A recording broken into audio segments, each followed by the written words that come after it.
بسم الله الرحمن الرحيم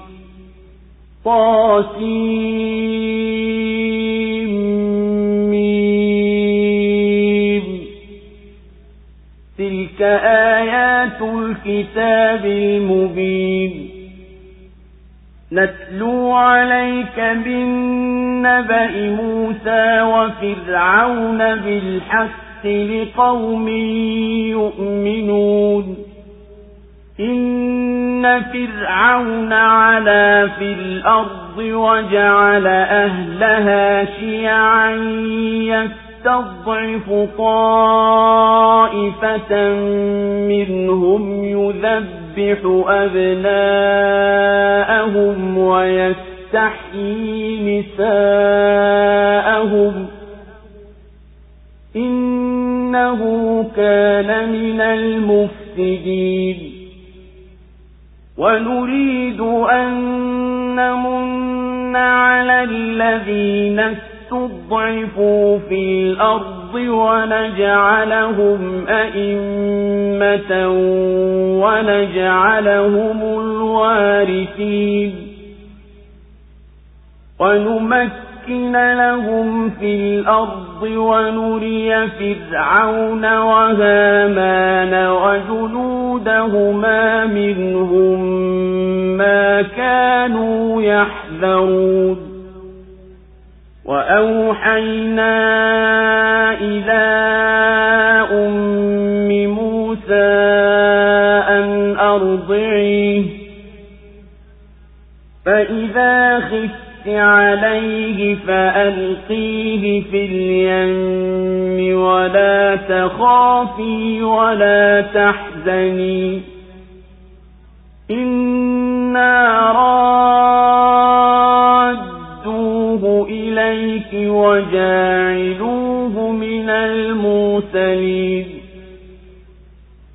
فالتقطه آل فرعون ليكون لهم عدوا وحزنا إن فرعون وهامان وجنودهما كانوا خاطئين وقالت امرأة فرعون قرة عين لي ولك لا تقتلوه عسى أن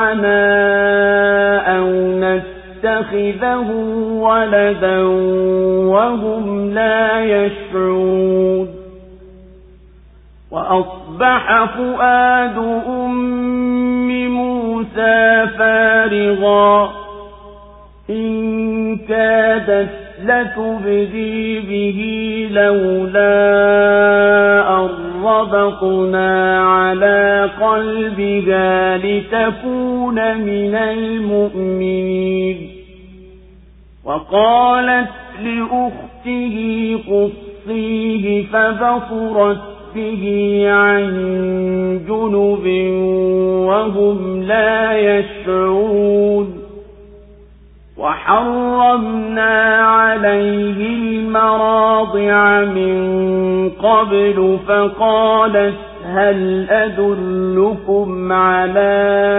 أهل بيت يكفلونه لكم فقالت هل أدلكم على أهل بيت يكفلونه لكم وهم له ناصحون فرددناه إلى أمه كي تقر عينها ولا تحزن ولتعلم أن وعد الله حق ولكن أكثرهم لا يعلمون. Kwa jina la Mwenyezi Mungu mwingi wa rehema mwenye kurehemu. Sin Mim. Hizi ni aya za kitabu kinachobainisha. Tunakusomea habari za Musa na Firauni kwa haki kwa ajili ya watu wanaoamini. Hakika Firauni alitakabar katika nchi na akawagawa wananchi makundi mbalimbali. Akalidhoofisha taifa moja miongoni mwao, akiwachinja watoto wao wanaume na akiwaacha watoto wao wanawake. Hakika yeye alikuwa katika mafisadi. Na tukataka kuwafadhili waliodhoofishwa katika nchi hiyo na kuwafanya wawe waongozi na kuwafanya ni warithi, na kuwapa nguvu katika nchi, na kutokana na wao kuwaonyesha kina Firauni na Haamana na majeshi yao mambo yale waliokuwa wakiogopa. Tulimfunulia mama yake Musa kwa kumwambia, mnyonyeshe, na utakapomhofia basi mtie mtoni, na usihofu wala usihuzunike. Hakika sisi tutamrudisha kwako na tutamfanya miongoni mwa mitume. Basi wakamwokota watu wa Firauni, ajekuwa adui kwao na huzuni. Hakika Firauni na Haamana na majeshi yao walikuwa wenye makosa. Na mkewe Firauni alisema, atakuwa kiburudisho cha macho kwangu na kwako. Msimuue, huenda akatufaa, au tumpange kuwa mwenetu. Wala wao hawakutambua. Na moyo wa mama yake Musa ukawa mtupu, alikuwa karibu kumdhihirisha. Ingelikuwa hatukumtia nguvu moyo wake ili awe miongoni mwa waumini. Naye akamwambia dada yake Musa, mfuatie. Basi naye akawa anamuangalia kwa mbali bila ya wao kujua. Na tukamjalia wakataye unyonyeshaji wote tangu mwanzo, mpaka dada yake akasema, je, nikuonyesheni watu wa nyumba watakaomlea kwa ajili yenu, nao pia watakuwa wema kwake? Basi tukamrudisha kwa mama yake ili macho yake yaburudike wala asihuzunike, na ajue ya kwamba ahadi ya Mwenyezi Mungu ni ya kweli, lakini wengi wao hawajui. Allahu Akbar, Allahu Akbar, la ilaha illa Allah. Surat Al-Qasas imeteremka Maka. Sura ya Al-Qasas ni ya 28 katika mpango wa msahafu, nayo ni sura ya Maka. Aya zake ni 88. Imetaja kwa kufafanua yaliyokwisha tajwa kabla yake kwa jumla katika mambo ya Musa alayhi salam, tangu kuzaliwa kwake katika enzi ya Firauni. Na Firauni alikuwa akiwaua watoto wanaume wa Bani Israeli kwa kuhofu asijetokea nabii miongoni mwao atakayeteketeza ufalme wake. Kisha yakaelezwa yaliyotokea kuhusu kulelewa kwake Musa katika nyumba ya Firauni mpaka alipoitoka Misri kukimbiza roho yake kwenda Madiani katika nchi ya Sham, na tena akarejea na mkewe binti wa Shuaib alayhi salam. Kisha yakatajwa ya mazungumzo ya Mwenyezi Mungu na Musa na kumteua yeye kwa kumpa utume, na mambo yaliyotokea yaliyomhusu Firauni na wachawi wake pamoja na Musa, mpaka Mwenyezi Mungu alipomzamisha Firauni na jeshi lake. Na Musa na wana wa Israeli waliokuwa pamoja naye wakaokoka. Kisha yaliyowatokea wana wa Israeli pamoja na Musa na nduguye Harun. Na zimetajwa pia habari za waliokadhibisha kama Qarun na makafiri wengine waliowatangulia. Na kwa maelezo haya yaliyokusanya habari mbalimbali, ndiyo sura hii ikaitwa Suratul Qasas, yani sura ya visa au hadithi. Tasin Mim, harufi za kutamkwa kubainisha kuwa Qur'ani hii ni muujiza wa harufi hizi za mazungumzo yenu, na ili kuwazindua wenye kusikia. Ewe Mtume, aya hizi tunazokufunulia wewe ni aya za Qur'ani yenye kubainisha kwa uwazi, yenye kudhihirisha haki iwe mbali na uongo, na halali iwe mbali na haramu, na itoe ahadi ya kulipwa thawabu na kuhadharishwa na adhabu. Tunakusimulia baadhi ya habari za Musa na Firauni kwa kweli, ili wapate kuzingatia waumini. Hakika Firauni alipandwa na kiburi, na akapita mipaka katika udhalimu wake, na akatakabari mno katika nchi ya Misri. Akawafanya watu wa nchi hiyo makundi, akiwanyanyua baadhi yao na akiwadhalilisha wenginewe, na hasa aliwadhoofisha wana wa Israeli. Akawa anawachinja watoto wao wanaume na akiwabakisha wanawake. kwa hakika huyo alikuwa ni katika waliopita hadi katika ujabari na ufisadi. Na Mwenyezi Mungu akataka kuwafadhilisha aliowafanya wanyonge Firauni katika nchi, na wafanye ndiyo wakuongoza katika njia za kheri, na warithishe ufalme na madaraka ya nchi, na tuwathibitishe katika nchi na wawe na pahala pao humo, na tuwathibitishie Firauni na Hamana na majeshi yao yale waliokuwa wakiyahofu, nayo ni kuondoka ufalme wake kwa mkono wa mwenye kuzaliwa katika wana wa Israeli. Na Mwenyezi Mungu alimfahamisha mama yake Musa alipokuwa anamhofia asichinjwe na Firauni, kama alivyokuwa akiwachinja watoto wanaume wa Bani Israeli, kwamba amnyonyeshe kwa kituo na hatauliwa na Firauni. Ikiwa naogopa asije kutambulikana, amtie katika sanduku na amtie katika mto wa Naili bila ya hofu wala huzuni, kwani bila shaka Mwenyezi Mungu amedhamini kumhifadhi na kumrejeshea mwenyewe na kumtuma kwa wana wa Israeli. Watu wa Firauni wakamchukua ili aliyokadiria Mwenyezi Mungu yatimie, yani Musa apate kuwa mtume mwenye kuwapinga wao na mwenye kuwaletea huzuni kwa kuitoa kombo dini yao na kuishambulia dhuluma yao. Hakika Firauni na Hamana na wasaidizi wao walikuwa ni watu wenye madhambi, waliopindukia mipaka katika ujeuri na uharibifu. Mke wa Firauni alipomwona mtoto alimwambia mumewe, mtoto huyu atatuletea furaha mimi na wewe, tumweke tusimuue, kwa kutaraji kuwa atakuja tufaa kuendeshea mambo yetu, au tumfanye mwenetu wa kumlea, na wao kumbe hawatambui aliyomkadiria Mwenyezi Mungu. Na mama yake Musa akawa hajitambui kwa dhiki iliyomwingia kwa kuwa mwanawe kaangukia mikononi mwa Firauni. Akawa anakurudia kujitambulisha kwamba yeye ndiye mama yake. Lau ingelikuwa Mwenyezi Mungu hakutia imara moyo wake kwa kusubiri, basi angalitangaza kuwa huyo ni mwanawe jinsi alivyokuwa akimhurumia, na pia ili awe miongoni mwa waumini wenye kutulia. Yule mama akamwambia dada yake Musa, mfuatie upate kujua habari zake. Basi akawa anamuona kwa mbali na anatahadhari asitambulikane, na Firauni na watu wake wakawa hawajui kama yule dada yake. Mwenyezi Mungu alimjalia yule mtoto akataiziwa na kila mnyeshaji kabla hawajamjia mama yake. Watu wa Firauni wakaingiwa na ghamu na wakashughulishwa na hayo. Yule dada yake ndiyo akamwambia, nikuongozeni kwenye ukoo utakaomwangalia huyu mtoto na kumnyonyesha na kumlea, na watamtazama vizuri. Wakaukubali uongozi wake, na Mwenyezi Mungu akamrudisha kwa mama yake ili nafsi yake itue, na afurahi kwa kurudi kwake, wala sihuzunike kwa kuwa mbali naye, na ili azidi kujua ya kwamba hadi ya Mwenyezi Mungu aliyompa kuwatamrudishia imetimia, wala hayaendi kinyume.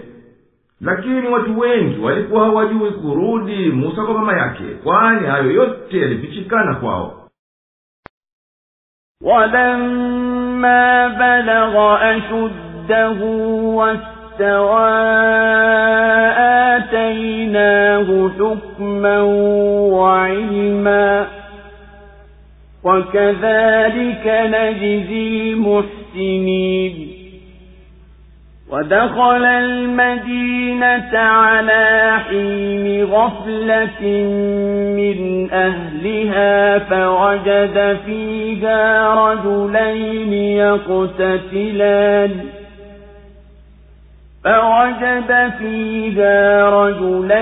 يقتتلان هذا من شيعته وهذا من عدوه فاستغاثه الذي من شيعته على الذي من عدوه فوكزه موسى فقضى عليه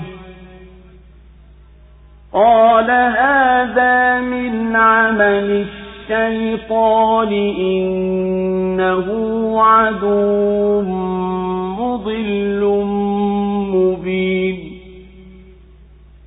قال رب إني ظلمت نفسي فاغفر لي فغفر له إنه إنه هو الغفور الرحيم قال رب بما أنعمت علي فلن أكون ظهيرا للمجرمين فأصبح في المدينة خائفا يترقب فإذا الذي استنصره بالأمس يستصرخه قال له موسى إنك لغوي مبين فلما أن أراد أن يبطش بالذي هو عدو لهما قال يا موسى أتريد أن تقتلني كما قتلت نفسا بالأمر إن تريد إلا أن تكون جبارا في الأرض وما تريد أن تكون من المصلحين وجاء رجل من أقصى المدينة يسعى قال يا موسى إن الملأ يأتمرون بك ليقتلوك فاخرج قال يا موسى إن الملأ يأتمرون بك ليقتلوك فاخرج إني لك من الناصحين فخرج منها خائفا يترقب قال رب نجني من القوم الظالمين. Na Musa alipofika utu uzima barabara tulimpa akili na elimu, na hivi ndivyo tunavyowalipa waliowema. Na akaingia mjini wakati wa kughafilika wenyeji wake, na akakuta humo watu wawili wanapigana, mmoja ni katika wenzake na mwingine katika maadui zake. Yule mwenzake alimtaka msaada kumpiga adui yake. Musa akampiga ngumi akamuua. Akasema, hiki ni kitendo cha Sheitani, hakika yeye ni adui mpotezaji dhahir. Akasema, Mola wangu mlezi, hakika mimi nimejidhulumu nafsi yangu, basi nisamehe. Akamsamehe, hakika yeye ni mwenye kusamehe, mwenye kurehemu. Akasema, Mola wangu mlezi, kwa ulivyonineemesha, basi mimi sitakuwa kabisa msaidizi wa wakosefu. Akapambazukiwa mjini asubuhi, naye ana hofu, akiangalia huku na huku. Mara yule yule aliyemtaka msaada jana akawa anampigia kelele amsaidie. Musa akamwambia, hakika wewe ni mgomvi kweli kweli. Basi alipotaka kumshika kwa nguvu yule aliadui wao wote wawili, akasema, ewe Musa, unataka kuniua kama ulivyomuua mtu jana? Wewe hutaki ila kuwa jabari katika nchi, wala hutaki kuwa miongoni mwa wenye maslaha. Na akaja mtu kutoka mwisho wa mji akipiga mbio, akasema, ewe Musa, wakubwa wanashauriana kukuua, basi toka. Hakika mimi ni katika wanaokupa nasaha. Basi akatoka, naye ana hofu, akiangalia huku na huku. Akasema, Mola wangu mlezi, niokoe na watu madhalimu. Allahu Akbar, Allahu Akbar, la ilaha illa Allah. Na Musa alipokwisha kuwa mtu mzima na akakamilika, Mwenyezi Mungu alimpa hikma na elimu. Na ihsani kama hii tuliyompa Musa na mama yake tunawapa wema wote kwa ajili ya wema wao. Musa akaingia mjini Misri wakati walipokuwa watu wake wameghafilika. Akawakuta watu wawili wanapigana, mmoja ni katika wana wa Israeli na mwingine katika kaumu ya Firauni. yule Mwisraeli akamtaka msaada kumpiga hasimu yake, naye Musa akamsaidia, akampiga konde yule hasimu, akamuua bila kukusudia. Musa akajuta na akasema, hakika mimi kuja kufanya kitendo hichi ni kazi ya shetani. Hakika shetani ni adui aliye wazi kwa uadui na kupoteza. Musa akasema kwa kunyenyekea kwa Mwenyezi Mungu na majuto, ewe Mola wangu mlezi, mimi nimejidhulumu nafsi yangu kwa niliyoyatenda, basi nighufirie kitendo changu hichi. Mwenyezi Mungu akamwitikia ombi lake na akamsamehe. Hakika Mwenyezi Mungu ni mkuu wa kusamehe, mkunjufu wa rehema. Musa akasema kwa kunyenyekea, ewe Mola wangu mlezi, kwa haki ya kuninemesha kwako kwa kunipa hekima na elimu, niwezeshe nitende kheri na yanayofaa. Ukiniwezeshe hivyo, basi kabisa sitakuwa msaidizi wa makafiri. Kulipopambazuka asubuhi, Musa alikuwapo mjini Misri, naye yupo katika hofu, akitaraji kufikiwa na madhara kutokana na watu kwa sababu vile alivyomuua Misri. Akamwona yule Mwisraeli aliyemtaka msaada jana, naye akamtaka msaada mara ya pili katika ugomvi na Misri mwingine. Musa akamkemea kwa kumwambia, hakika wewe mtu matata mno, na dhahiri wewe ni mpotovu, unafanya yale yale uliyoyafanya jana, na unaniita tena nikusaidie. Na Musa alipotaka kumtumilia nguvu Misri ambaye ni adui wao wote wawili kwa sababu ya uadui huu, yule mtu alidhani kuwa Musa atamuua, basi akasema, unataka kuniua kama ulivyomuua mtu jana? Wewe hutaki la kuwa mwasi tu katika nchi, wala hutaki kuwa miongoni mwa wanaolingania maslaha na kheri. Akaja mtu mmoja muumini katika kaumu ya Firauni kutoka mwisho wa mji, ilipoenea habari ya Musa kumuua Misri. Yule mtu akamwambia Musa kwamba watu wanapanga kutaka kumuua. Akamwambia, toka mji ukimbilie usijokauliwa, hakika mimi ni katika wanaokopa nasaha. Musa akautoka mji, naye amejaa hofu wasije maadui wakamdhuru, akimnyenyekea Mwenyezi Mungu amwokoe na udhalimu wa makafiri. وَلَمَّا تَوَجَّهَ تِلْقَاءَ مَدْيَنَ قَالَ عَسَى رَبِّي أَن يَهْدِيَنِي سَوَاءَ السَّبِيلِ. وَلَمَّا وَرَدَ مَاءَ مَدْيَنَ وَجَدَ عَلَيْهِ أُمَّةً مِّنَ النَّاسِ يَسْقُونَ وَوَجَدَ مِن دُونِهِمُ امْرَأَتَيْنِ تَذُودَانِ قَالَ مَا خَطْبُكُمَا قَالَتَا لَا نَسْقِي حَتَّى يُصْدِرَ الرِّعَاءُ وَأَبُونَا شَيْخٌ كَبِيرٌ.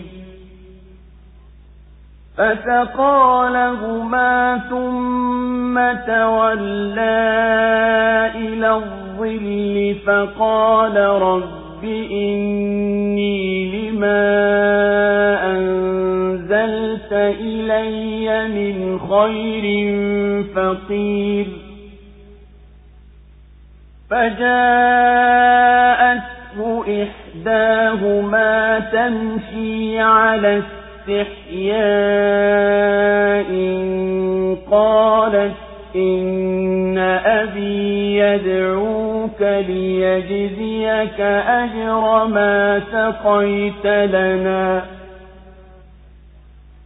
فَلَمَّا جَاءَهُ وَقَصَّ عَلَيْهِ الْقَصَصَ قَالَ لَا تَخَفْ نَجَوْتَ مِنَ الْقَوْمِ الظَّالِمِينَ.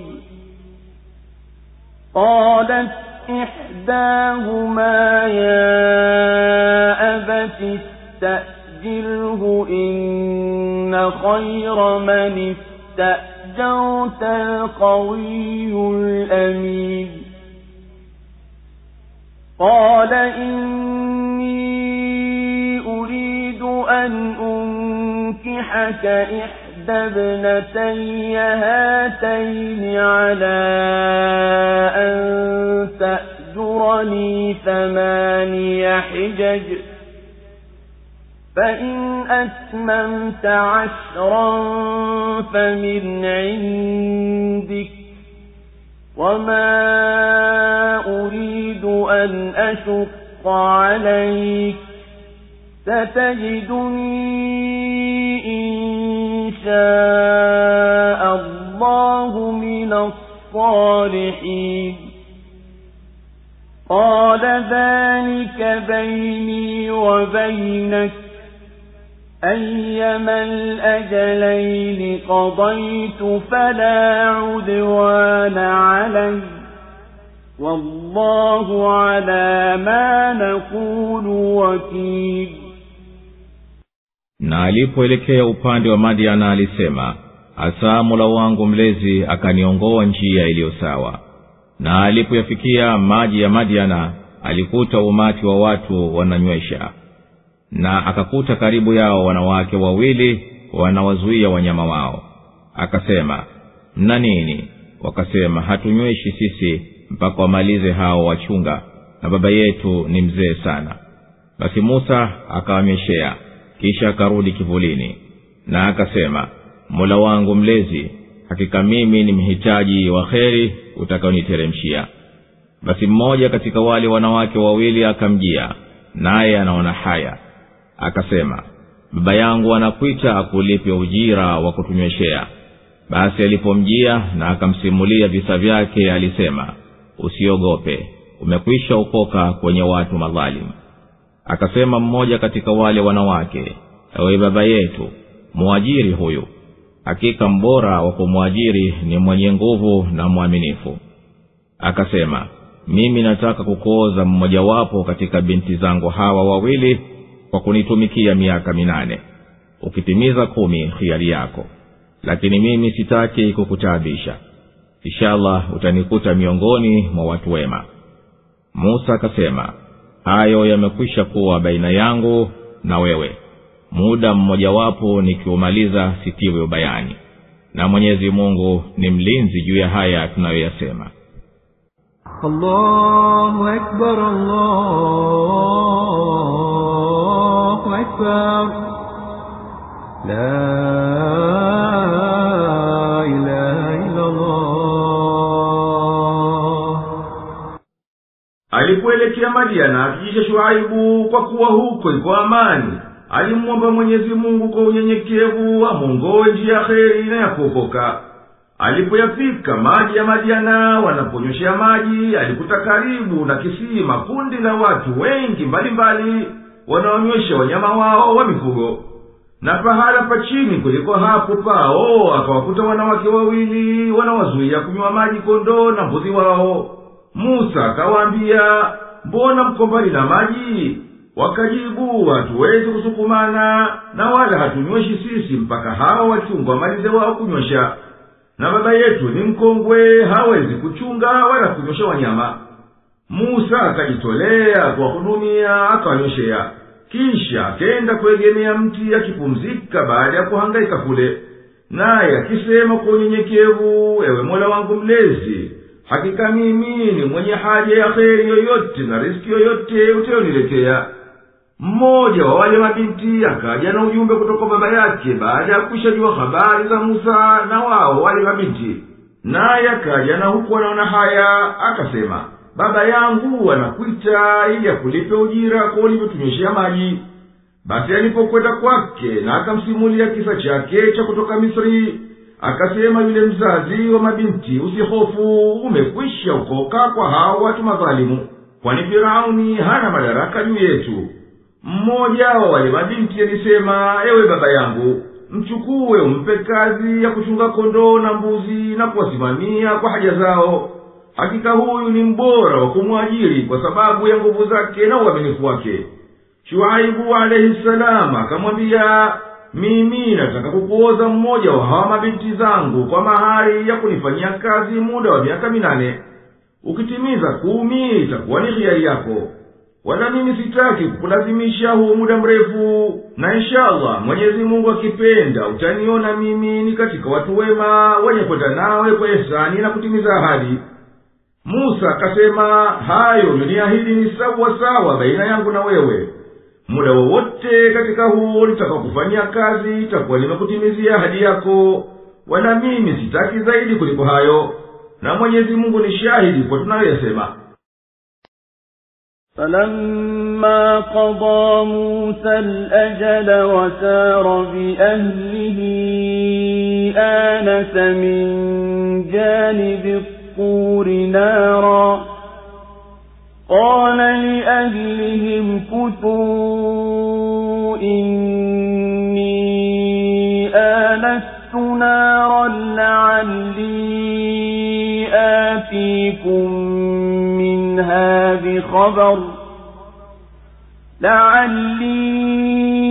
آتيكم منها بخبر أو جذوة من النار لعلكم تصطلون فلما أتاها نودي من شاطئ الوادي الأيمن في البقعة المباركة من الشجرة أن يا موسى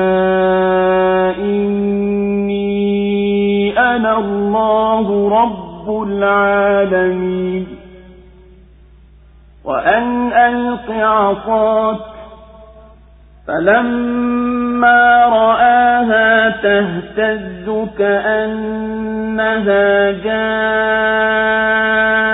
جان ولا مدبرا ولم يعقب يا موسى أقبل ولا تخف إنك من الآمنين أسلك يدك في جيبك تخرج بيضاء من غير سوء واضمم إليك جناحك من الرهب فذلك برهانان من ربك إلى فرعون وملئه إنهم كانوا قوما فاسقين قال رب إني قتلت منهم نفسا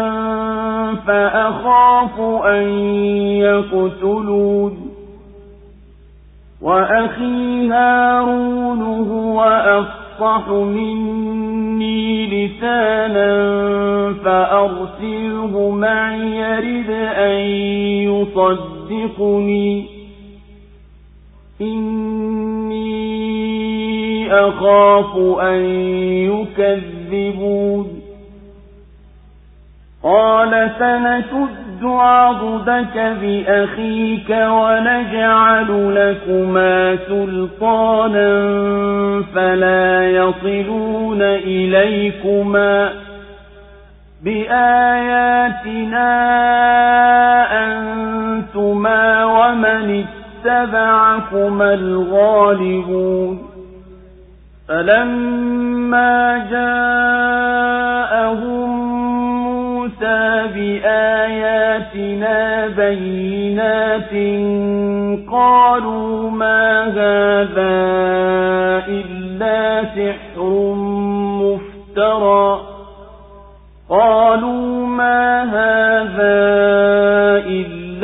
سحر مفترى وما سمعنا بهذا في آبائنا الأولين وقال موسى ربي أعلم بمن جاء بالهدى من عنده ومن تكون له عاقبة الدار إنه لا يفلح الظالمون وقال فرعون يا أيها الملأ ما علمت لكم من إله غيري فأوقد لي يا هامان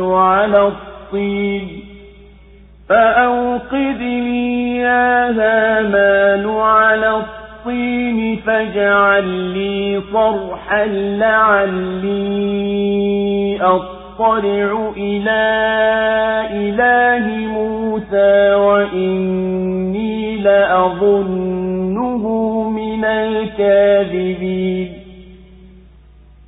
واستكبر هو وجنوده في الأرض بغير الحق وظنوا أنهم إلينا لا يرجعون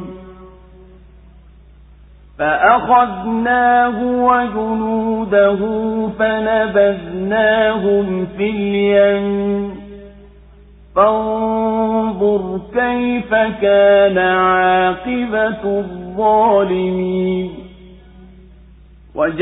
وجعلناهم أئمة يدعون إلى النار ويوم القيامة لا ينصرون وأتبعناهم في هذه الدنيا لعنة ويوم القيامة هم من المقبوحين. Basi alipotimiza muda wake na akasafiri na ahali zake, aliona moto upande wa mlima Tur. Akawaambia ahali zake, ngojeni, mimi nimeona moto, labda nitakuleteni kutoka huko habari au kijinga cha moto ili mpate kuota moto. Basi alipofikia aliitwa kutoka ng'ambo ya bonde la kuliani katika eneo lililobarikiwa kutoka kwenye mti. Ewe Musa, hakika mimi ni Mwenyezi Mungu, Mola mlezi wa walimwengu wote. Natupa chini fimbo yako. Basi alipoiona ikitikisika kama nyoka, akarudi nyuma wala hakutazama. Ewe Musa, njoo mbele wala usiogope. Hakika wewe ni miongoni mwa waliosalimika. Ingiza mkono wako kwenye mfuko wako, utatoka mweupe pasipo na ubaya. Na jiambatishe mkono wako ukihisi hofu. Basi hizi ni dalili mbili zitokazo kwa Mola wako mlezi kumpelekea Firauni na wakuu wa umma wake. Hakika hao walikuwa watu mafasik. Akasema, Mola wangu mlezi, hakika mimi nilimuua mtu katika wao, kwa hivyo naogopa wataniua. Na ndugu yangu Harun ni fasihi zaidi ulimi wake kuliko mimi. Basi mtume ende nami kunisaidia ili anisadikishe. Hakika mimi nina hofu watanikadhibisha. Akasema, tutautia nguvu mkono wako kwa nduguyo, na tutakupeni madaraka hata wasikufikirieni. Kwa sababu ya ishara zetu nyinyi na watakao kufuateni mtashinda. Basi alipowafikia Musa na ishara zetu walisema, haya si chochote ila ni uchawi uliozuliwa, na hatukuyasikia haya kwa baba zetu wa zamani. Na Musa akasema, Mola wangu mlezi ni mwenye kujua kabisa nani anayekuja na uongofu unaotoka kwake na nani atakayekuwa na mwisho mwema wa makazi. Hakika wenye kudhulumu hawatafanikiwa. Na Firauni akasema, enyi waheshimiwa, sijui kama mnaye Mungu asiyekuwa mimi. Ewe Haman, niwashie moto unichomee udongo, unijengee mnara nipate kumchungulia Mungu wa Musa. Na hakika mimi namuona yeye ni katika waongo. Na alipanda kiburi yeye na majeshi yake katika nchi bila ya haki, na wakadhania kuwa hawatarudishwa kwetu. Basi tukamshika yeye na majeshi yake na tukawatupa baharini. Basi hebu angalia ulikuwaje mwisho wa wenye kudhulumu. Na tuliwafanya ni waongozi waitao kwenye moto, na siku ya kiyama hawatanusuriwa. Na tukawafuatishia laana katika dunia hii, na siku ya kiyama watakuwa miongoni mwa wanaochusha. Allahu Akbar, Allahu Akbar, la ilaha illa Allah. Musa alipotimiza muda wake waliopatana, na akawa mume wa binti wa yule aliyempokea, na akawa narudi Misri. aliona njiani mwake katika upande wa mlima wa Turi moto unawaka. Akawaambia waliokuwa pamoja naye, kaeni hapa, mimi nimeuona moto, nimefurahi nao katika giza hili. Nitawendea nikuleteni habari ya njia, au nipate kijinga cha moto mpate walao moto wa kuota kujilinda na baridi. Musa alipofikia moto aliouona, alisikia kutoka upande wa kulia kwenye mti wenye kumea katika eneo hilo barikiwa bavuni mwa mlima wito wa juu ukisema, ewe Musa, hakika mimi ni Mwenyezi Mungu ambaye hapana anayestahili kuabudiwa isipokuwa yeye, mwenye kuumba viumbe vyote na ni mwenye kuvilinda na kuvihifadhi na kuvilea. Na akanadiwa, tupa chini fimbo yako. Akaitupa chini. Mwenyezi Mungu akaigeuza ikawa nyoka. Musa alipoiona inakwenda kama nyoka alihofu, na akakimbia kwa kufadhaika. Akaambiwa, ewe Musa, njoo unaitwa urejee pahala pako, wala usiogope, kwani wewe ni katika uliohifadhiwa na kila cha kuchukiza. Na uingize mkono wako kwenye uwazi wa nguo yako, utatoka mweupe bila ya ila wala maradhi. Na jiambatishe mkono wako bavuni mwako katika nguo ukiwa una hofu, wala usishtuke kwa kuona fimbo imekuwa nyoka na kuona mkono wako umekuwa mweupe, kwani miujiza hii miwili inatokana na Mwenyezi Mungu ya kumkabili nayo Firauni na kaumu yake watapokabili ujumbe wako kwa kukadhibisha na hali wametoka kwenye utiifu wa Mwenyezi Mungu. Musa akasema kwa hofu na kuomba msaada, ewe Mola wangu mlezi, hakika mimi nimemuua mtu katika hao na ina hofu watakuja niua kwa kisasi. Na ndugu yangu Haruni ni fasihi zaidi ulimi wake kuliko mimi, basi mtume awe pamoja nami katika kufikisha utume, kwani mimi nina hofu watanikanusha. Mwenyezi Mungu akasema kuitikia ombi lake, tutakutia nguvu kwa kumtuma Harun, na tutakupeni nyinyi wawili madaraka, tutakuungieni mkono kwa miujiza. Kwa hivyo hawatoweza kukuvamieni, na nyinyi wawili na waliokufuateni na wakaongoka kwa msaada wenu mtakuwa wenye kuwashinda hawa makafiri. Musa alipowakabili kwa wito wake uliotiliwa nguvu na miujiza iliyo wazi, waliakanusha walioyaona na wakasema, haya si chochote ila ni uchawi unaomzulia Mwenyezi Mungu, na hatukupata kusikia haya unayotuitia kwa baba zetu wa zamani waliotangulia. Na Musa alisema kumjibu Firauni na kaumu yake, Mola wangu mlezi anajua kwa hakika kuwa mimi nimeleta ishara hizi zenye kuonyesha haki na uongofu kutokana naye yeye. Basi yeye ndiye shahidi wangu kwa haya, ikiwa nyinyi mmenikadhibisha. Na yeye anajua kuwa mwisho mwema ni wetu sisi watu wa haki. Hakika makafiri hawapati kheri. Na Firauni aliposhindwa kuhojiana na Musa na akaendelea na jeuri zake, alisema, enyi waheshimiwa, mimi sijui kama yupo Mungu wenu mwinginewe isipokuwa mimi. Na akamwamrisha waziri wake Haman amchomee matofali na amjenge mnara mrefu apande ende kumtazama huyo Mungu anayemlingania Musa. Firauni na majeshi yake wakaendelea wakifanya kiburi katika nchi ya Misri kwa upotovu, na wakadhani kuwa kabisa hawatofufuliwa akhera kwa ajili ya hisabu na malipo. Tukamng'oa Firauni kwenye utawala wake na tukawavutia taratibu yeye na majeshi yake mpaka baharini, na tukawazamisha, na huku tunatupia sababu ya dhuluma yao. Basi zingatia ewe Muhammad, na uwahadharishe watu wako watazame vipi unakuwa mwisho wa wenye kudhulumu katika dunia yao, na hakika wewe ni mwenye kusaidiwa kupata ushindi juu yao. Mwenyezi Mungu mtukufu amesema, na tukawafanya hao ni wenye kuita watu kwenye ukafiri ambao hatima yake ni moto, na siku ya kiyama hawampati wa kuwanusuru na kuwatoa kwenye adhabu.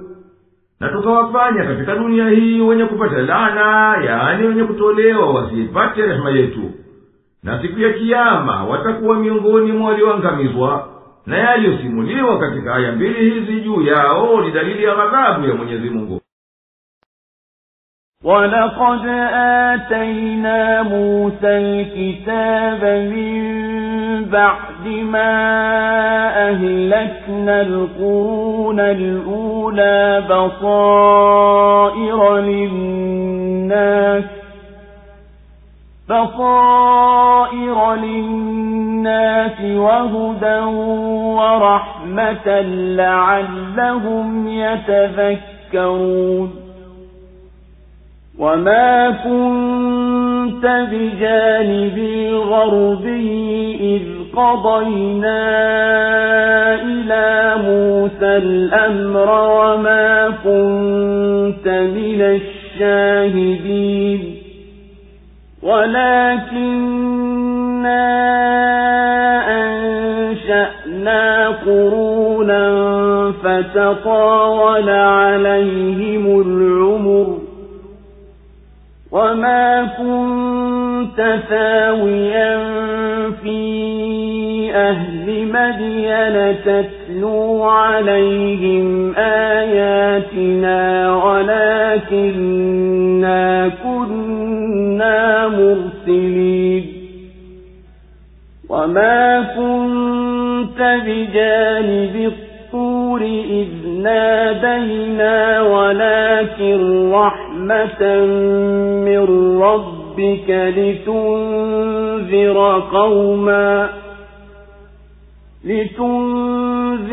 قوما ما أتاهم من نذير من قبلك لعلهم يتذكرون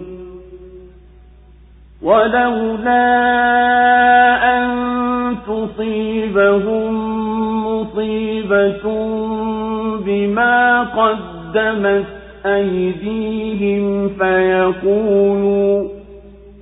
فيقولوا ربنا لولا أرسلت إلينا رسولا فنتبع آياتك ونكون من المؤمنين فلما جاءهم الحق من عندنا قالوا لولا أوتي مثل ما أوتي موسى أولم يكفروا بما أوتي موسى من قبل قالوا سحران تظاهرا وقالوا إنا بكل كافرون قل فأتوا بكتاب من عند الله هو أهدى منهما أتبعه إن كنتم صادقين فإن لم يستجيبوا لك فاعلم أنما يتبعون أهواءهم ومن أضل ممن اتبع هواه بغير هدى من الله إن الله لا يهدي القوم الظالمين ولقد وصلنا لهم القول لعلهم يتذكرون na hakika bila shaka tulimpa Musa kitabu baada ya kwisha ziangamiza kaumu za mwanzo ili kiwafumbue macho watu na kiwe uongofu na rehma ili wapate kukumbuka. Wala wewe hukuwa upande wa magharibi tulipompa Musa amri, wala hukuwa katika waliohudhuria, lakini sisi tuliziumba kaumu na ukawa mrefu umri juu yao. Wala hukuwa mkazi na watu wa Madiana ukiwasomea aya zetu, lakini ni sisi tuliokuwa tukiwatuma mitume. Wala hukuwa kando ya mlima tuliponadi, lakini rehma itokayo kwa Mola wako mlezi ili uwaonye watu wasiopata kufikiwa na maonyaji kabla yako, huenda wakakumbuka. Na usije kuwasibu msiba kwa iliyoyatanguliza mikono yao, wakasema, ewe Mola wetu mlezi, mbona hukututumia mtume nasi tukafuata ishara zako na tukawa miongoni mwa waumini? Ilipowajia haki kutoka kwetu walisema, mbona hakupewa kama aliyopewa Musa? Je, kwani wao hawakuyakataa aliyopewa Musa zamani? Walisema, ni wachawi wawili wanasaidiana. Na wakasema, hakika sisi tunawakataa wote. Sema, basi leteni kitabu kitachotoka kwa Mwenyezi Mungu chenye kuongoka zaidi kuliko hivi viwili tukifuate, kama nyinyi mnasema kweli. Na ikiwa hawakuitikii, basi jua kuwa wanafuata pumbao lao tu. Na nani aliyepotea zaidi kumshinda anayefuata pumbao lake bila ya uongofu utokao kwa Mwenyezi Mungu? Hakika Mwenyezi Mungu hawaongoi watu wenye kudhulumu. Na sasa kwa yakini tumewafikishia neno ili wapate kukumbuka. Allahu Akbar, Allahu Akbar. La ilaha illa Allah. Na kwa yakini Mwenyezi Mungu alimteremshia Musa Taurati baada ya kuwahiliki wakanushao katika kaumu zilizotangulia, ili iwe nuru ya nyoyo, kwani nyoyo hizo zilikuwa gizani, hazijui haki wala uongozi mwema. Kwani hao walikuwa wakitangatanga tu katika upotovu, na hawajui njia ya kupata rehema kwa mwenye kutenda kwa ajili yake, na wakawaidhika kwa yaliyomo katika hiyo Taurati, na wakakimbilia kuzifuata amri na kuyaacha yaliyokatazwa. Wala wewe Muhammadi hukuwa na Musa upande wa magharibi wa huo mlima pale Mwenyezi Mungu alikuagana naye kumwamrisha ujumbe, wala hukuishi zama za Musa, wala hukushuhudia alipofikisha utume. Basi vipi hawa watu wako wanakanusha utume wako, na wewe unawasomea habari za waliotangulia?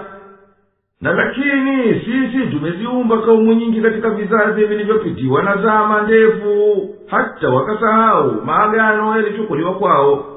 Na wewe mtume ukuwa mkazi wa Madiana, hata ndio wasimulie watu wa Maka habari zao. Lakini sisi tumekutuma wewe na tumekupa habari zao kwa njia ya wahi, yani ufunuo.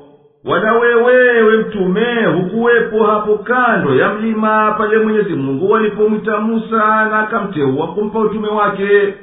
Lakini Mwenyezi Mungu amekujuvya haya kwa njia ya wahi, yani ufunuo, kutokana na rehema yake kwako na kwa umma wako, wapate kufikisha hayo kwa kaumu ambayo haikupata kufikiwa na mtume kabla yako wewe, ili wakumbuke. Ingelikuwa makafiri wanaopatwa na mateso kwa sababu ya ukafiri wao, wakataka udhuru na wakadai wakisema, ewe Mola wetu mlezi, mbona hukutuletea mtume tukamwamini na tukaikubali miujiza yake, na situkawa miongoni mwa waumini? Basi usingekuwepo ujumbe wa mtume. Na alipoleta mtume kwa Mwenyezi Mungu Kurani kutokana na Mwenyezi Mungu, makafiri walisema, laiti yeye angelipewa miujiza ya kuonekana na kama aliyopewa Musa, na kitabu cha kuteremka mara moja kama Taurati. Na hali hao walimkataa Musa na ishara zake, kama hivi leo wanavyomkataa Muhammad na kitabu chake. Na wakasema, sisi tunawakataa wote wawili. Basi kukataa ndiko kulikopelekea kuikanya miujiza. Ewe mtume, waambie, ikiwa hamuiamini Taurati na Kurani, basi leteni kitabu kingine kinachotoka kwa Mwenyezi Mungu, kilicho na uongofu bora kuliko hivyo au kama hivyo, nami nikifuate pamoja nanyi, ikiwa nyinyi mnasema kweli katika hayo madai yenu kwamba tuliyokuja nayo ni uchawi. Na ikiwa hawaisikii wito wako kwa kuleta kitabu kiongofu zaidi, basi jua kuwa wamebanwa na hawakukubaliwa na hoja yoyote, na kwamba kwa hayo wanafuata pumbao zao tu. Na hapana aliyezidi kwa upotovu kuliko yule anayefuata pumbao lake katika dini bila ya uongofu kutokana na Mwenyezi Mungu. Hakika Mwenyezi Mungu hamwafiki mwenye kudhulumu nafsi yake kwa kufuata upotovu bila kuifuata haki. Na bila shaka Mwenyezi Mungu amewateremshia Kurani kwa utungo, baadhi yake kifuatia baadhi kwa mujibu wa inavyotakikana na hikma, na kulingana na ahadi na maonyo na hadithi na mazingatio, ili wapate kupima na kuyaamini yaliyomo ndani yake. الذين آتيناهم الكتاب من قبله هم به يؤمنون وإذا يتلى عليهم قالوا آمنا به إنه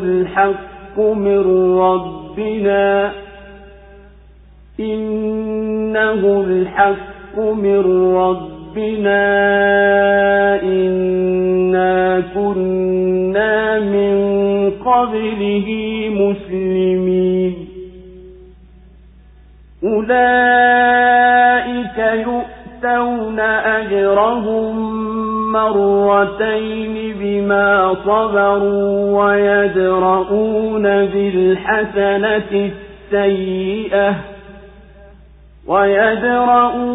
بالحسنة السيئة ومما رزقناهم ينفقون وإذا سمعوا اللغو أعرضوا عنه وقالوا لنا أعمالنا ولكم أعمالكم سلام عليكم لا نبتغي الجاهلين إنك لا تهدي من أحببت ولكن الله يهدي من يشاء وهو أعلم بالمهتدين وقالوا إن نتبع الهدى معك نتخطف من أرضنا أولم نمكن لهم حرما آمنا يجبى إليه ثمرات كل شيء رزقا من لدنا ولكن أكثرهم لا يعلمون وكم أهلكنا من قرية بطرت معيشتها فتلك مساكنهم لم تسكن من بعدهم إلا قليلا وكنا نحن الوارثين وما كان ربك مهلك القرى حتى يبعث في أمها رسولا يتلو عليهم آياتنا وما كنا مهلك القرى إلا وأهلها ظالمون وما أوتيتم من شيء فمتاع الحياة الدنيا وزينتها وما عند الله خير وأبقى أفلا تعقلون wale tuliowapa kitabu kabla yake wanakiamini hiki na wanaposomewa wanasema tunaiamini. Hakika hii ni haki inayotoka kwa Mola wetu mlezi. Hakika sisi kabla yake tulikuwa ni Waislamu tulionyenyekea. Basi hao watapewa ujira wao mara mbili kwa walivyovumilia na wakaondoa ubaya kwa wema na wakatoa katika tulivyowaruzuku. Na wanaposikia upuuzi hujitenga nao na husema, sisi tuna vitendo vyetu na nyinyi mna vitendo vyenu. Salamun alaikum, amani juu yenu. Sisi hatutaki kujibizana na wajinga. Kwa hakika wewe humuongoi umpendaye, lakini Mwenyezi Mungu humuongoa amtakaye, na yeye ndiye anawajua zaidi waongokao. Na wakasema, tukiufuata uongofu huu pamoja nawe tutanyakuliwa kutoka nchi yetu. Je, kwani sisi hatukuwaweka imara katika pahala patakatifu penye amani, ambapo huletewa matunda ya kila aina kuwa ni riziki tokayo kwetu? Lakini wengi wao hawajui. Na miji mingapi iliyojifakharisha tumeiangamiza, na hayo maskani yao hayakukaliwa tena baada yao ila kwa uchache tu. na sisi ndiyo tumekuwa warithi wao. Na Mola wako mlezi haangamizi miji mpaka apeleke mtume katika miji yake mikuu awasomee ishara zetu, wala hatuiangamizi miji mpaka watu wake wawe madhalimu. Na chochote mlichopewa ni matumizi ya maisha ya dunia na pambo lake, na yaliyoko kwa Mwenyezi Mungu ndiyo bora na atakayobaki zaidi. Basi je, hamfahamu? Allahu Akbar, Allahu Akbar. La ilaha illa Allah. Wale ambao tuliwateremshia Taurati na Injili kabla ya kuteremka Qur'ani, na wakaviamini vitabu hivyo viwili, na wakasadiki yaliyotajwa humo juu ya habari za Muhammadi na kitabu chake, hao wanamuamini Muhammad na kitabu chake. Na hao wakisomewa Qur'ani hufanya haraka kutangaza imani yao na husema, tumeamini hayo, kwani hayo ni haki inayotoka kwa Mola wetu mlezi, na sisi tulimjua Muhammad na kitabu chake hata kabla kuteremka kwake, nasi tukanyenyekea kabla kusoma kwake.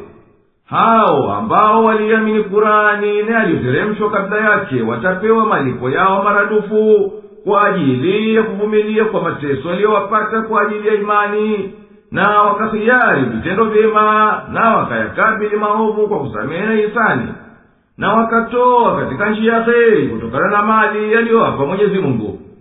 Na wanaposikia upotovu wa wajinga hujitenga mbali nao kwa kujiepusha na kuondoka, na usema, sisi tuna amali yetu na hatuiachi, na nyinyi mna amali yenu ya upotovu na madhambi yake yapo juu yenu, na sisi tunakuacheni na mambo yenu, kwani sisi hatupendi kutuhubiana na majahili. Ewe Mtume, hakika wewe unapupa sana kutaka hawa watu wako waongoke, lakini wewe huwezi kumwingiza katika Uislamu kila mpendaye.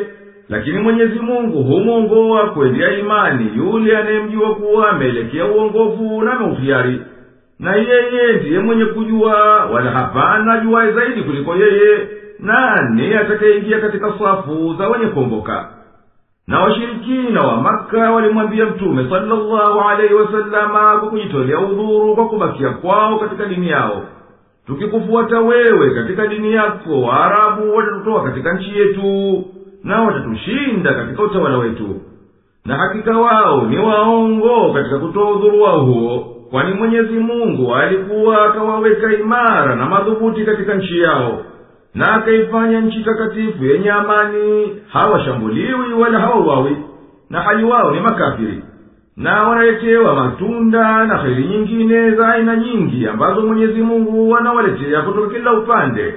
Basi huwaje waondolee amani na waachilie wakinyakuliwa, wakiongeza juu ya utakatifu wa nyumba ya Al-Kaaba imani kumwamini Muhammad? Lakini wengi wao hawajui haki. Lau kuwa wanaijua wasingehofu kunyakuliwa. Watu hawa hawazingatii yaliyopata kaumu zilizokwishatangulia.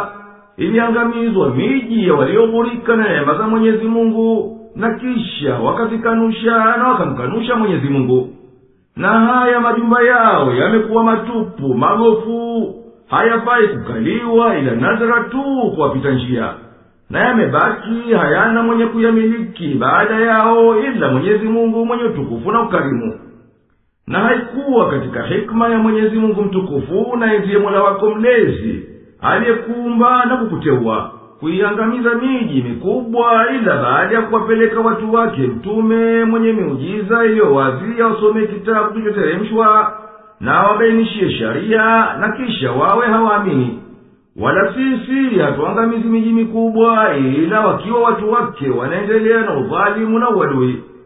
Na kila kitu mlichoruzukiwa katika starehe za dunia na mapambo yake kina ukomo wake kwa muda mfupi. Hayo yasikuzuieni kuamini na kutenda vitendo vyema, kwani hakika yaliyoko kwa Mwenyezi Mungu kwa akhera nayo ni thawabu na neema za milele, yana nafuu zaidi na yana dawamu kuliko hayo yote. Basi kwa nini hamtumia akili zenu baada ya pumbao zenu? أَفَمَنْ وَعَدْنَاهُ وَعْدًا حَسَنًا فَهُوَ لَاقِيهِ كَمَنْ مَتَّعْنَاهُ متعناه متاع الحياة الدنيا كمن متعناه متاع الحياة الدنيا ثم هو يوم القيامة من المحضرين ويوم يناديهم فيقول أين شركائي الذين كنتم تزعمون قال الذين حق عليهم القول ربنا هؤلاء الذين أغويناهم كما غوينا تبرأنا إليك ما كانوا إيانا يعبدون وقيل ادعوا شركاءكم فدعوهم فلم يستجيبوا لهم ورأوا العذاب لو أنهم كانوا يهتدون ويوم يناديهم فيقول ماذا أجبتم المرسلين فعميت عليهم الأنباء يومئذ فهم لا يتساءلون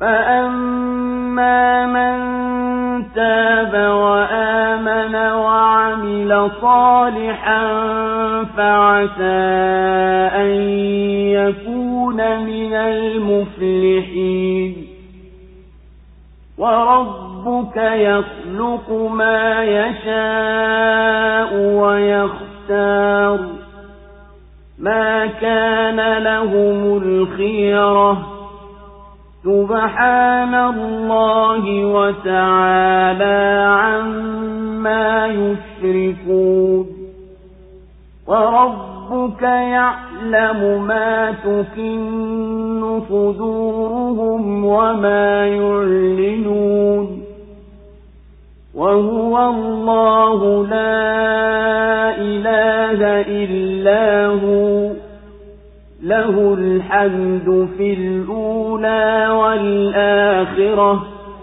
وله الحكم وإليه ترجعون قل أرأيتم إن جعل الله عليكم الليل سرمدا إلى يوم القيامة من إله غير الله يأتيكم بضياء أفلا تسمعون قل أرأيتم إن جعل الله عليكم النهار سرمدا إلى يوم القيامة من إله غير الله يأتيكم بليل تسكنون فيه أفلا تبصرون ومن رحمته جعل لكم الليل والنهار لتسكنوا فيه ولتبتغوا من فضله ولعلكم تشكرون ويوم يناديهم فيقول أين شركائي الذين كنتم تزعمون ونزعنا من كل أمة شهيدا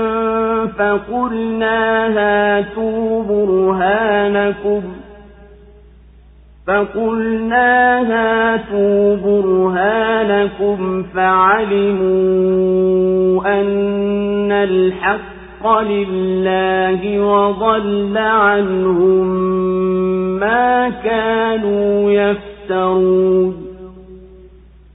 Je, yule tuliyemwahidi ahadi nzuri tena naye akayapata ni kama tuliyemstarehesha kwa starehe za maisha ya duniani, na kisha siku ya kiyama akawa miongoni mwa wanaohudhurishwa? Na siku watakapowaita na akasema, wako wapi mliokuwa mkidai kuwa ni washirika wangu? Watasema wale iliyothibiti juu yao kauli, Mola wetu mlezi, hawa ndio tuliowapoteza. Tuliwapoteza kama tulivyopotea sisi. Tunajitenga nao mbele yako, hawakuwa wakituabudu sisi. Na itasemwa, waiteni hao miungu wakishirikina wenu. Basi watawaita, lakini hawatawaitikia, na wataiona adhabu, laiti wangelikuwa wameongoka. Na siku atapowaita na akasema, mliwajibu nini mitume? Basi zitawapotea habari siku hiyo, nao hawataulizana. Ama mwenye kutubu na akaamini na akatenda mema, huyo atakuwa miongoni mwa wenye kufanikiwa. Na Mola wako mlezi huumba na huteua atakavyo. Viumbe hawana khiari. Mwenyezi Mungu ametukuka na ametakasika na hao wanaowashirikisha naye. Na Mola wako mlezi anayajua yaliyoficha vifua vyao na wanaoyatangaza. Naye ni Mwenyezi Mungu ambaye hapana Mungu isipokuwa yeye. Sifa zote njema ni zake yeye, mwanzo na mwisho. Na hukumu ni yake yeye, na kwake yeye mtarejeshwa. Sema, mwaonaje Mwenyezi Mungu angeliufanya usiku umekukalieni moja kwa moja mpaka siku ya kiyama? Mungu gani asiyekuwa Mwenyezi Mungu atakayekuleteni mwangaza? Basi je, hamsikii? Sema, mwaonaje Mwenyezi Mungu angeliufanya mchana umekukalieni moja kwa moja mpaka siku ya kiyama? Mungu gani asiyekuwa Mwenyezi Mungu atakayekuleteni usiku mkapumzika humo? Basi je, hammoni? Na ni katika rehema zake amekufanyieni usiku na mchana mpate kupumzika humo, na mtafute fadhila zake, na ili mpate kushukuru. Na siku watakapowaita na akasema, wako wapi hao mliokuwa mkidai kuwa ni washirika wangu? Na tutatoa shahidi katika kila umma, na tutasema, leteni hoja zenu. Hapo watajua kwamba hakika kweli ni ya Mwenyezi Mungu, na yatawapotea yale waliokuwa wakiazua.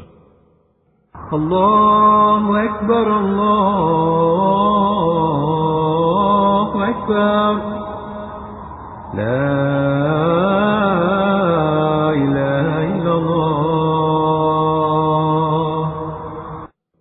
Hawisawa mwenye kuamini na katenda mema na kastahikia ahadi ya Mwenyezi Mungu na ahadi ya malipo mema na pepo, na akayapata kama alivyomwahidi Mwenyezi Mungu, kulingana huyu na yule aliyekanusha na akatenda vitendo viovu na akamzuga maisha ya dunia na mapambo yake, na kisha siku ya kiyama katika waliohudhurishwa kwa ajili ya hisabu, na akawa katika kwenye kuhiliki kwa adhabu. Ewe Mtume, kumbuka siku wataposimama hawa mbele ya Mwenyezi Mungu kwa ajili ya kuhisabiwa, naye subhanahu akawaita kwa kutaharisha, wako wapi hao miungu mliodai kuwa ni washirika wangu wapate kukuteteni na kukuombeni? Watasema uongozi wa makafiri katika waliostahiki ghadhabu ya Mwenyezi Mungu na vitisho vyake, ewe Mola wetu mlezi, hawa tuliowaita kwenye shirki na tukawapambia upotovu tuliowapoteza, kwa sababu wao walihiari ukafiri na wakaupokea kama sisi tulivyohiari na tukaupokea. Leo sisi tunajitenga nao kwako na ukafiri waliohiari duniani. Hawakuwa wao wakituabudu sisi, bali wakiabudu pumbao zao na wakitii matamanio yao.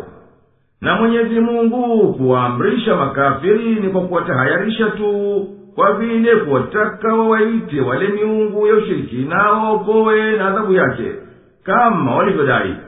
Wakaitikia kwa unyonge na wakawaita kwa kuwa hawana hila.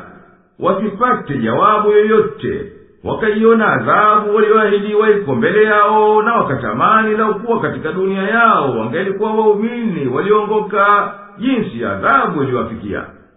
Na ewe Mtume, taja vile vile siku washirikina watapoitwa na Mwenyezi Mungu kwa kutahayarishwa, na wakaambiwa, mliwajibu nini mitume wangu niliowatuma kwenu wakuiteni kwenye imani? nao wakafikisha ujumbe, habari hizo zikawapita hawazitambui kama kwamba ni vipofu. Ikawa hapana amuulizaye mwenziwe, kwani wote walikuwa sawasawa wameshindwa kujibu. Hii ndiyo hali ya washirikina. Ama mwenye kutubu kutokana na shiriki yake na akaamini imani ya kweli na akatenda mema, basi huyo hutaraji kuwa kwa Mwenyezi Mungu miongoni mwa waliofuzu kuipata radhi ya Mwenyezi Mungu na neema ya kudumu yenye kuendelea milele. Na Mola wako mlezi anaumba atakalo kwa uwezo wake, na anamsitari amtakaye kwa hikima yake kumpa ujumbe na utiifu kwa kujua kwake mwenyewe kufaa kwao. Wala hawawezi viumbe na wala si haki kumchagulia Mwenyezi Mungu alitakalo katika dini potovu na miungu ya uongo. Mtukufu ametakasika shani yake na washirika. Ewe Mtume, Mola wako mlezi anajua barabara iliyomo katika vifua vya washirikina ya uadui wao juu yako, na wanayotangaza kwa ndimi zao ya kukushutumu na kukupinga kwa ulivyoteuliwa kupa utume. Na Mola wako mlezi, ewe Mtume, ndiye Mwenyezi Mungu wa haki, ndiye pekee mwenye ungu, mwenye kustahiki pekee yake kuhimidiwa na waja wake katika dunia kwa neema zake na uongofu wake, na katika akhera kwa uadilifu wake na kulipa kwake. Na yeye pekee yake ndiye mwenye hukumu na kuamua baina ya waja wake, na kwake yeye ndiyo marejeo ya kwendea.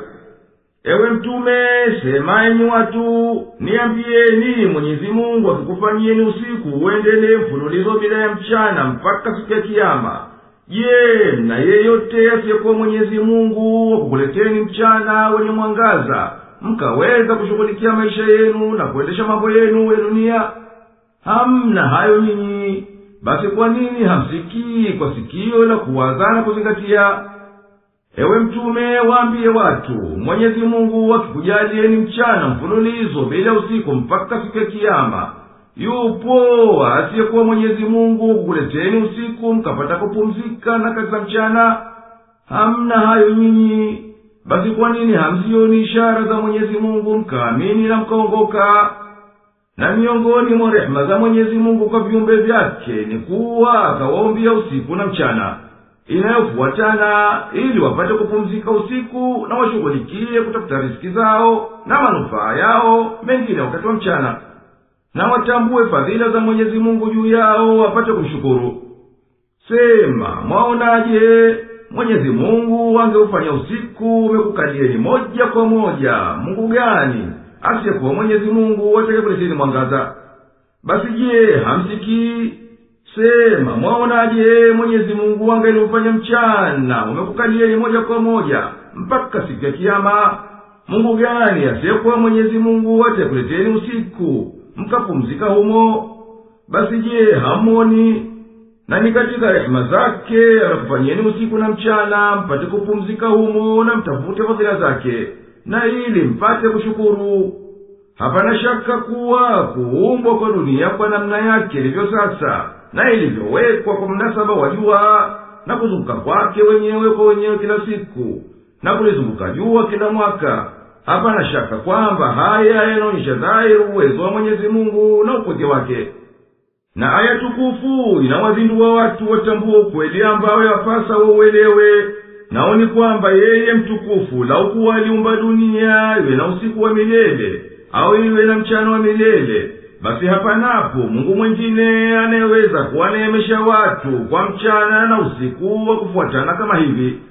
Na hivyo ni kuwa lau kuwa dunia inazunguka juu ya msumari kati wake, na pia kulizunguka jua kwa kiwango kimoja kiasi ya siku 365 takriban, yangalitokea mabadiliko makubwa mno. Miongoni mwao ni kudumu giza katika nusu ya dunia na kudumu mwangaza katika nusu ya pili takriban. Na kwa hivi joto lingelipanda katika nusu yenye mwangaza kwa kiasi kisichoweza kuchukulika, na nusu yenye giza ingeganda kwa barafu, na pande zote mbili zisingeweza kuchukua kitu chochote chenye uhai. Ama huu mpango ulivyo sasa unapelekea kupishana usiku na mchana, na kwa hivyo kunapatikana mapumziko na utulivu wakati wa usiku na kushughulika wakati wa mchana. Na hali ya hewa inasilihi uhai wa binadamu na wanyama na mimea. na haya ni katika fadhila za Mwenyezi Mungu juu ya waja wake, ambao zinapelekea tukubali uwezo wake na tudumu kumshukuru. Na pia ewe mtume, kumbuka siku watapoitwa washirikina na Mwenyezi Mungu mtukufu kwa wito wa kutahayarisha, wakaambiwa, wako wapi washirika ambao mkidai kuwa ni miungu wa kukunusuruni au waombezi wa kukuombeni? Na siku ya Kiyama tutatoa kutoka kila umma shahidi, naye ndiye nabii wao wa kutoa ushahidi dhidi yao kwa yaliyokuwa wakiyafanya duniani. Hapo sisi tutawaambia wakhalifu miongoni mwao, nini hoja yenu kwa mliokuwa mkiyatenda ya ushirikina na maasi? Watashindwa kujibu, na watajua hapo kuwa haki yote iko kwa Mwenyezi Mungu tangu mwanzo mpaka mwisho, na yatapotea kama vinavyopotea vitu vilivyopotea yote waliokuwa wakimzulia Mwenyezi Mungu. Inna Qaruna kana min qawmi Musa fabagha alayhim wa atainahu min al-kunuz ma inna mafatihahu latanu bil-'usbati ulil quwwati idh qala lahu qawmuhu la tafrah inna Allaha la yuhibbul farihin وابتغ فيما آتاك الله الدار الآخرة ولا تنس نصيبك من الدنيا وأحسن كما أحسن الله إليك ولا تبغ الفساد في الأرض إن الله لا يحب المفسدين قال إنما أوتيته على علم عندي أولم يعلم أن الله قد أهلك من قبله من القرون من هو أشد منه قوة وأكثر جمعا ولا يسأل عن ذنوبهم المجرمون فخرج على قومه في زينته قال الذين يريدون الحياة الدنيا يا ليت لنا مثل ما أوتي قارون إنه لذو حظ عظيم وقال الذين أوتوا العلم ويلكم ثواب الله خير لمن آمن وعمل صالحا ولا يلقاها إلا الصابرون فخسفنا به وبداره الأرض فما كان له من فئة ينصرونه من دون الله وما كان من المنتصرين وأصبح الذين تمنوا مكانه بالأمس يقولون ويكأن الله يبسط الرزق لمن يشاء من عباده ويقدر لولا أمن الله علينا لخسف بنا ويكأنه لا يفلح الكافرون. Hakika Karuna alikuwa katika watu wa Musa, lakini aliwafanyia dhulma, na tulimpa hazina ambazo funguo zake zinawatopeza watu wenye nguvu kuzichukua. walipomwambia watu wake, usijigambe, hakika Mwenyezi Mungu hawapendi wanaojigamba, na utafute waliokupa Mwenyezi Mungu makazi ya akhera, wala usisahau fungu lako la dunia, nawe fanya wema kama Mwenyezi Mungu alivyokufanyia wema wewe, wala usitafute kufanya ufisadi katika ardhi, hakika Mwenyezi Mungu hawapendi mafisadi. Akasema, kwa hakika nimepewa haya kwa sababu ya elimu nilionayo. Je, hakujua kwamba Mwenyezi Mungu keshawaangamiza katika vizazi vya walio kabla yake watu waliokuwa wenye nguvu zaidi kuliko yeye na wenye makundi makubwa zaidi kuliko yake, na wakosefu hawataulizwa habari ya dhambi zao. Basi akawatokea watu wake katika pambo lake, wakasema wale waliokuwa wanataka maisha duniani, laiti tungelikuwa tunayo kama aliopewa Karun, hakika yeye ni mwenye bahati kubwa. Na wakasema wale waliopewa elimu, ole wenu, malipo ya Mwenyezi Mungu ni bora kwa mwenye kuamini na akatenda mema, wala hawatapewa hayo isipokuwa wenye subira. Basi tukamdidimiza yeye na nyumba yake katika ardhi, wala halikuwepo kundi lolote la kumnusuru kwa Mwenyezi Mungu, wala hakuwa miongoni mwa wanaojitetea. Na wale waliotamani kuwa pahala pake jana, wakawa wanasema, kumbe Mwenyezi Mungu humkunjulia riziki amtakaye katika waja wake na humdhikisha amtakaye. Ingelikuwa Mwenyezi Mungu hakutufanyia hisani, angelitudidimiza. Kumbe makafiri hawafanikiwi. Allahu Akbar, Allahu Akbar. La ilaha illa Allah. Sura hii inasimulia kisa cha Karuni, naye alikuwa katika kaumu ya Musa. Akapanda kiburi juu yao kukukurika kwa nafsi yake na mali yake. Na Mwenyezi Mungu alikuwa kampa hazina za mali mengi, hata ikawa funguo zake tu zikiwaemea kundi la wanaume wenye nguvu. Na alipogurika na neema Mwenyezi Mungu juu yake na akakufuru kwa sababu yake, watu walimpa nasaha wakamwambia, usidanganyike kwa mali yako, wala furaha kwa ajili yake sikusaliti hata ukacha kumshukuru Mwenyezi Mungu. Kwani hakika Mwenyezi Mungu hawapendi watu waliodanganyika na wakasalitika.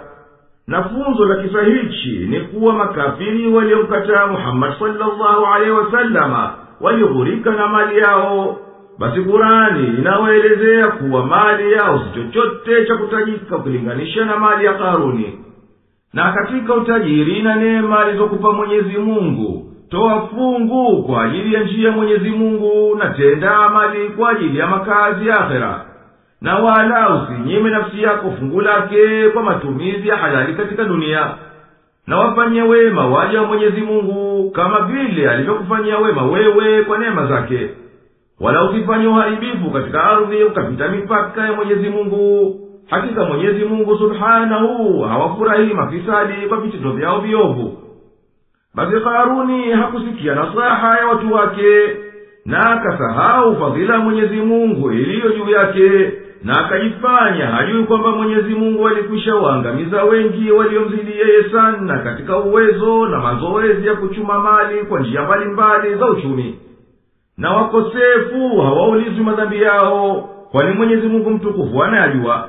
Basi wataingizwa motoni bila hisabu, kuulizwa kwao ni kwa ajili ya kutahayarishwa tu. Na Karuni hakujali nasaha za watu wake, akawatokea naye kajipamba mapambo yake.